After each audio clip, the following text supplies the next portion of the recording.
ओम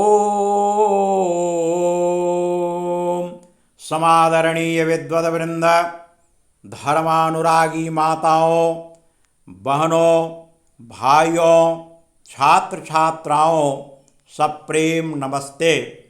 कहा गया है, भक्त भक्ति भगवंत गुरो चतुर नाम बपुए,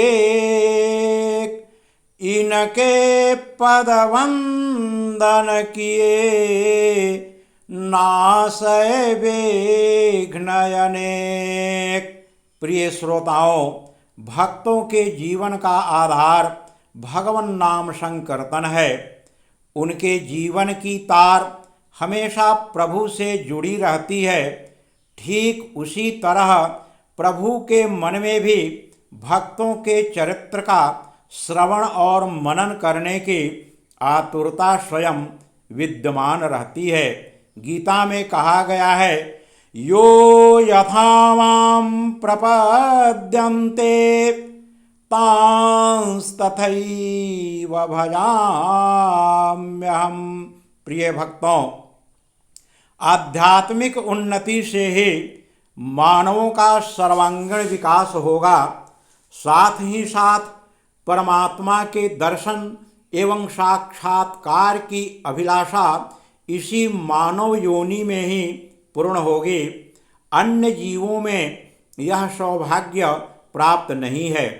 इसके लिए ज्ञान, वैराग्य और भक्ति तीन साधन मिले हुए हैं, जिसमें भक्ति सबके लिए आसान साधन है। स्वयं श्री राम ने लक्ष्मण से वार्तालाप में यह बात कही, धर्मते विरति योगते ज्ञान अज्ञान मोक्ष पद भेद बखाना, जाते बेगी द्रवऊ मैं भाई, सो मम भगति भगत सुखदाई। धर्म के आचरण से वैराग्य होता है। वैराग्य का तात्पर्य है, जो हमारी मन बुद्धि भौतिकता में संलिप्त है, तृष्णा से ग्रसित है, उस भौतिकता से निकालकर हृदय में आध्यात्मिकता की ज्योति का प्रकट होना ही वैराग्य है। और योग से ज्ञान होता है तथा ज्ञान मोक्ष को देने वाला है, ऐसा वेद ने वर्णन किया।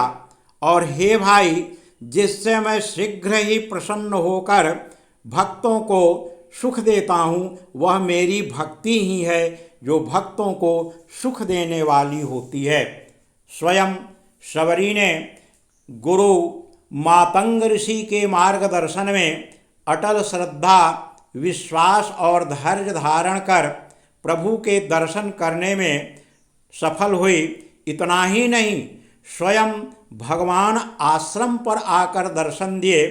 उस माँ शबरी ने आतिथ्य किया, उनकी सेवा की और पुनः उनसे वरदान के रूप में भक्ति की ही व्याख्या करने के लिए कहे, ताकि जन कल्याण हो, जन जन में उस भक्ति मार्ग की धारणा अटल हो। स्वयं परमात्मा ने उस नवधा भक्ति का वर्णन किया, नवधा भक्ति कहूँ तो ही पाही, असावधान सुनो धरु मन माही, प्रथम भगति संतन कर संगा, अदोषरी रति मम कथा प्रसंगा, मंगल भवन अमंगल हारे, द्रवहु सुदशरथ यजिर बिहारे, गुरुपद पंकज सेवा,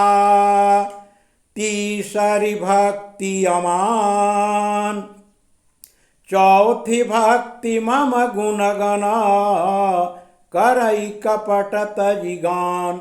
अर्थात मैं तुझसे अब अपनी नवधा भक्ति कहता हूँ, तुम सावधान होकर सुन और मन में धारण कर।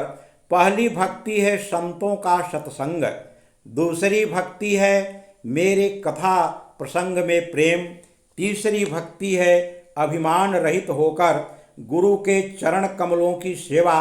और चौथी भक्ति यह है कि कपट छोड़कर मेरे गुण समूहों का गुणगान करना।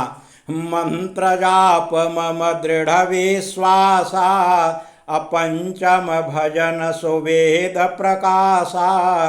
छठ दमशील विरति बहुकर्मा, अनिरत निरंतर सज्जन धर्मा।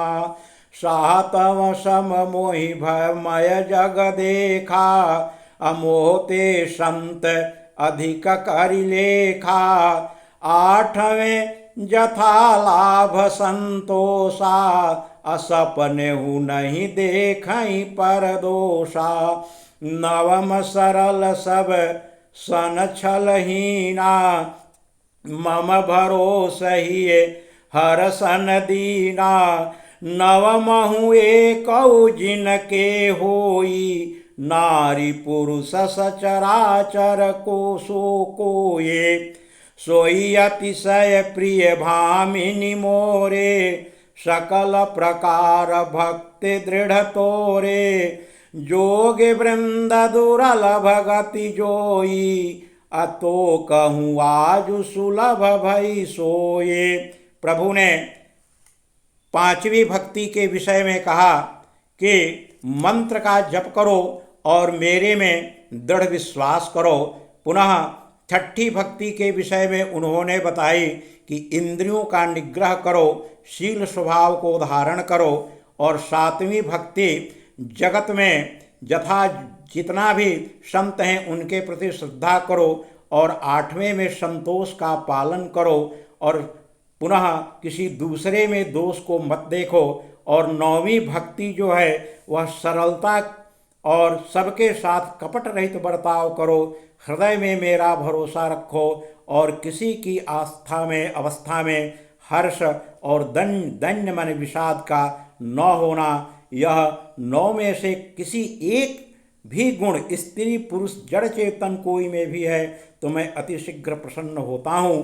पुनः परमात्मा ने वो भक्त शिरोमणि माँ सबरी को उस स्थान को प्रदान किया जहाँ की देव दुर्लभ हैं और आशीर्वाद दे करके मतंग ऋषि के समाधि स्थल का दर्शन किया। और पुनः वे वहाँ से सीता के खोज करने के लिए निकले थे और माँ सबरी ने रास्ता बताया और वहाँ से पुनः श्री राम लक्ष्मण पंपा नामक सरोवर की ओर गए। इस कथा को जो श्रवण करेगा उसके मन में भक्ति रूपी शक्ति की अनुभूति होगी और दिव्य स्वरूप परमात्मा का दर्शन होगा। सबको धन्यवाद, सबको आशीर्वाद।